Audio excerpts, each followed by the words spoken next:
నమస్తే, welcome to Leo. మనతో పాటు ఉన్నారు పొలిటికల్ అనలిస్ట్ శ్రీలీల గారు.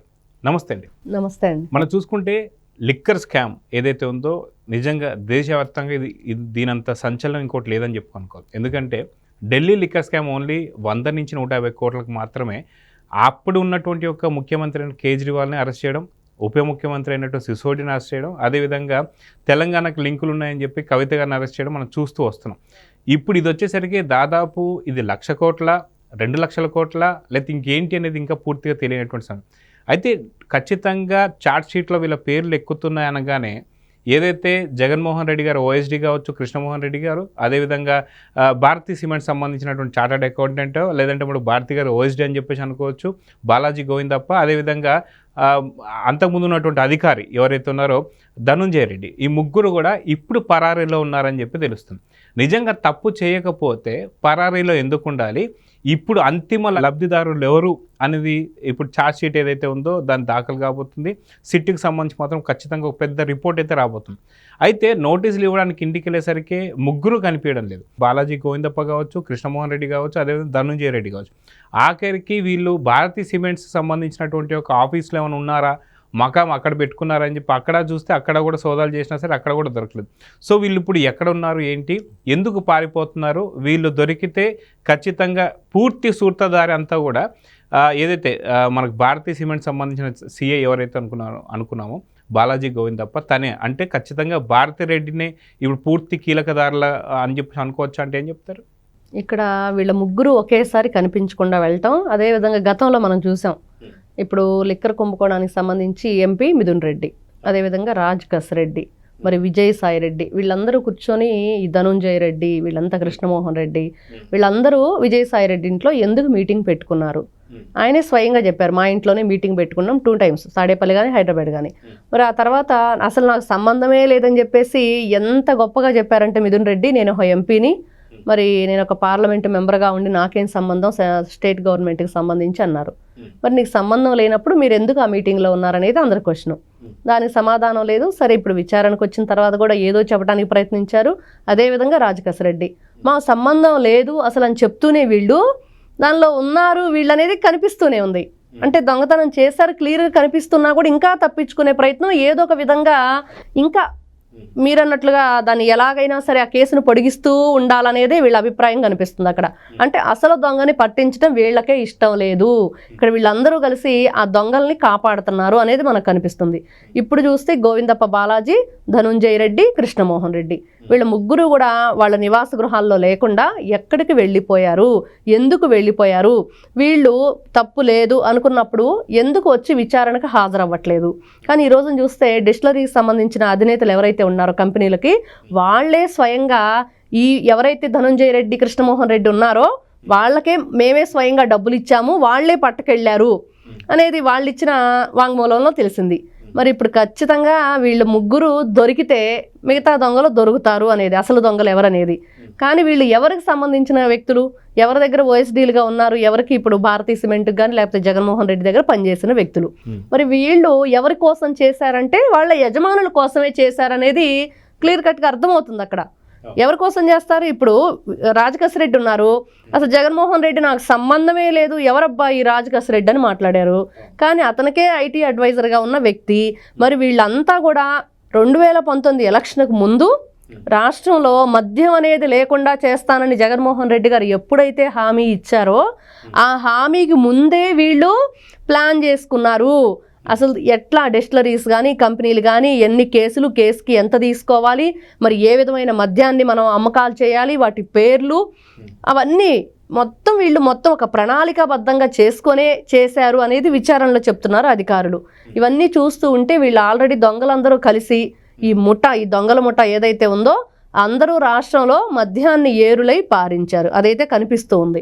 మరి రాష్ట్రంలో అదేవిధంగా కల్తీ మద్యం, మరి ఎంతమంది అనారోగ్యం పాలయ్యారు, ఎంతమంది చనిపోయారు, ఎన్ని విధాలుగా ఇటువైపు డబ్బు పోగొట్టుకొని, ఆరోగ్యాన్ని పోగొట్టుకొని, ఇంటి యజమానులను కోల్పోయి, బిడ్డలు తండ్రి లేని బిడ్డలయ్యి ఎంతమందిని వీళ్ళు అభాగ్యుల్ని చేశారు. ఎన్ని విధాలుగా రాష్ట్రంలో వీళ్ళు ప్రజలను ఇబ్బంది గురి చేశారు. ప్రజాప్రతినిధులుగా ఉండి ప్రజల్ని ఇబ్బంది గురి చేసిన వాళ్ళని కోర్టు అందుకని ముందస్తు బెయిల్ ఇవ్వటం కుదరదని చెప్తుంది. పదే అదే చెప్తుంది. అయినా కూడా వీళ్ళు ఎక్కడ విచారణకు హాజరవ్వకుండా తప్పించుకొని తిరుగుతున్నారు.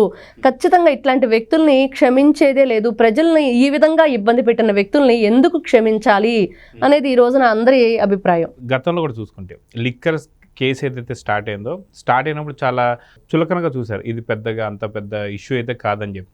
అయితే ఎప్పుడైతే కొంత పేర్లు ఒక్కొక్కటి రావడం జరిగిందో, అదిగాక విజయసాయిరెడ్డి ఎప్పుడైతే రాజీనామా చేయడం జరిగిందో, ఇవన్నీ దాని తర్వాత చాలా కీలకంగా మారింది. అప్పటిదాకా రాజ్ కసిరెడ్డి అనే పేరు కూడా ఎవరికి తెలియదు. కానీ ఇక్కడ కూడా విజయసాయిరెడ్డి ఒక వ్యూహం పన్నాడని చెప్పేసి తెలుస్తుంది. ఏంటి అంటే జగన్మోహన్ రెడ్డికి చాలా కజిన్ బంధువు అయినటువంటి ఎవరైతే సునీల్ రెడ్డి ఉన్నారో, సునీల్ రెడ్డి విదేశాలకి దాదాపు 4,000 కోట్లు తరలించాడని చెప్పి ఫస్ట్ ఆ కేసు పట్టుకుంటే డైరెక్ట్గా అంతిమ లబ్ధిదారులు ఎవరో తెలిసిపోయేది. కానీ విజయసాయిరెడ్డి ఈ యొక్క కేసును మలుపు తిప్పడానికి కోసమే రాజ్ కసిరెడ్డిని తీసుకొచ్చాడని చెప్పి కొంత వార్తలు ఉన్నాయి. రాజ్ కసిరెడ్డి వచ్చేసి విజయసాయిరెడ్డి ఒక బట్టెబాజ్ అని చెప్పి మాట్లాడడం మనం చూసాం. అదేవిధంగా మళ్ళీ విజయసాయిరెడ్డి వచ్చేసి రాజ్ కసిరెడ్డి బట్టలు ఇప్పేస్తానని చెప్పి మాట్లాడడం మనం చూస్తూ వస్తున్నాం.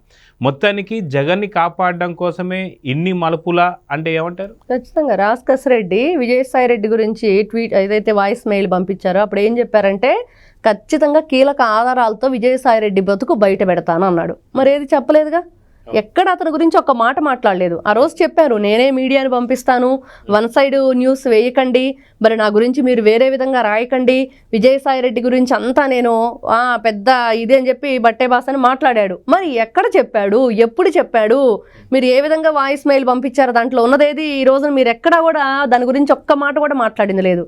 మరి ఇవన్నీ కూడా నిజంగా చూస్తుంటే ఎవరైతే ఉన్నారు మెయిన్ బిగ్ బాస్, ఆ బిగ్ బాస్ వీళ్ళంతా కూడా అండగా నిలబడుతున్నారు. ఆ బిగ్ బాస్ పేరు బయటకు రాకుండా వీళ్ళంతా కూడా ఈ విధమైన ఏదైతే ఒక డ్రామా ప్లే చేస్తున్నారు అంటే ఇక్కడ పోలీసులు, ప్రజలు, అధికారులు, కోర్టులు అన్నీ కూడా వీళ్ళ దగ్గర మోసపోతున్నాయి అని కనిపిస్తుంది. మోసం చేస్తున్నారు. ఈ రోజున చూస్తే మరి కృష్ణమోహన్ రెడ్డి, ధనుంజయ రెడ్డి, మరి అదేవిధంగా బాలాజీ గోవిందప్ప ఎందుకు తప్పించుకొని వెళ్ళిపోయారు? రాజకసిరెడ్డి వచ్చి మరి సరెండర్ అయిన తర్వాత మరి విజయసాయిరెడ్డి గురించి చెప్పట్లేదు. అదేవిధంగా విజయసాయిరెడ్డి కూడా మాట్లాడాడు, వీళ్ళంతా ఇది అదే, మరి అది కూడా అతను కూడా బయట పెట్టట్లేదు. మరి ఇటు చూస్తే మిథున్ రెడ్డి, అతను కూడా నేను ఎంపీని, నాకేం సంబంధం లేదని ఈ రోజున విచారణకు వచ్చిన తర్వాత మరి అన్ని నిరూపించిన తర్వాత మరి అతను కూడా ఒక్క మాట కూడా మాట్లాడిన పరిస్థితి. అంటే అక్కడ సైలెంట్ అయిపోతున్నారు. ఖచ్చితంగా వీళ్ళు కేసుని ఇంకైనా పొడిగించడానికి చూస్తున్నారు తప్పించి ఇట్లాంటి ఏదైతే మెయిన్ బిగ్ బాస్ అనే ఎవరైతే ఉన్నారో వాళ్ళ మాత్రం బయట పెట్టడానికి ఇష్టపడట్లేదు అనేది క్లియర్గా అర్థమవుతుంది. వాళ్ళని కాపాడటం కోసమే వీళ్ళు డ్రామాలన్నీ ఆడుతున్నారు. అసలు సంబంధం లేని వ్యక్తులను చేర్చడం, లేకపోతే సంబంధం ఉన్న వ్యక్తులు ఉన్నా కూడా వాళ్ళ గురించి వీళ్ళు మొత్తం బయటికి చెప్పపోవటం, ఇవన్నీ కూడా మనకు అర్థం అవుతున్నాయి వాళ్ళని కాపాడటం కోసం అనేది. అదే మనం చూసుకుంటే ఈ కేసులో కూడా మనం చాలా క్షుణ్ణంగా పరిశీలిస్తే బాలాజీ గోవిందప్ప ఎవరైతే భారతీ సిమెంట్ సంబంధించినటువంటి కంపెనీకి సంబంధించి అకౌంటెంట్ కావచ్చు, అదేవిధంగా ఈయనని భారతిరెడ్డి గారికి ఓఎస్డీ అన్నట్టు కూడా చెప్తూ వస్తున్నారు. కానీ అన్ని లెక్కలు కూడా చూసుకునేది అల్టిమేట్గా బాలాజీ గోవిందప్పే అని చెప్పేసి అయితే ఇప్పుడు పూర్తిగా మనకు బయటకు వచ్చింది. అంటే ఇక్కడ లిక్కర్ కేసు ఏదైతే ఉందో ఖచ్చితంగా మేడమే చేయించారా అంటే ఏమంటారు? ఖచ్చితంగా. ఎందుకంటే ఇప్పుడు ఇంతకుముందు చూసుకుంటే మనం బాలాజీ గోవిందప్ప పేరు రాలేదు. ఎవరైతే ఈ ఓఎస్డీలు జగన్మోహన్ రెడ్డికి సంబంధించిన వ్యక్తులే ఉన్నారు, కృష్ణమోహన్ రెడ్డి కానివ్వండి, ధనంజయ రెడ్డి కానివ్వండి, లేకపోతే విజయసాయిరెడ్డి, ఇప్పుడు విజయసాయిరెడ్డి కూడా చార్ట్ అకౌంట్, అలాగే ఇతను గోవిందప్ప బాలాజీ కూడా చార్ట్ అకౌంట్. ఇవన్నీ చూస్తూ ఉంటే నిజంగా ఇతను ఎప్పుడైతే ఎంటర్ అయ్యారో కేసులో ఖచ్చితంగా వీళ్ళ చేతికి డిస్టిలరీకి సంబంధించిన కంపెనీలకు సంబంధించిన అధినేతలు వీళ్ళకి డబ్బులు ఇచ్చామని ఎప్పుడు చెప్తున్నారో ఖచ్చితంగా అర్థమవుతుంది ఇక్కడ భారతీ రెడ్డి గారి హ్యాండ్ కూడా ఉంది అనేది. లేకపోతే అతనికి సంబంధం లేదు. అంటే పెద్దవాళ్ళకి ఎవరైతే వాళ్ళ యజమానులు ఉన్నారో వాళ్ళకి తెలియకుండా వీళ్ళు తప్పులు చేయలేరు.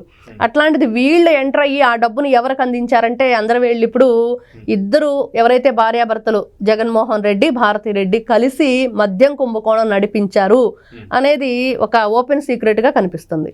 సో చూద్దామండి, ఖచ్చితంగా ఏదైతే పరారీలో ఉన్నటువంటి ఒక ఈ ముగ్గురు కూడా అతి తొందరలో దొరకాలని చెప్పి, విచారణలో పూర్తి వాస్తవాలు బయటపడాలని చెప్పి, ఏదైతే విచారణ జరిగిన తర్వాత కఠినమైన చర్యలు అయితే తీసుకోవాలని చెప్పేసి అయితే కోరుకుందాం. నమస్తే. నమస్తే. Please subscribe to Leo news for more videos.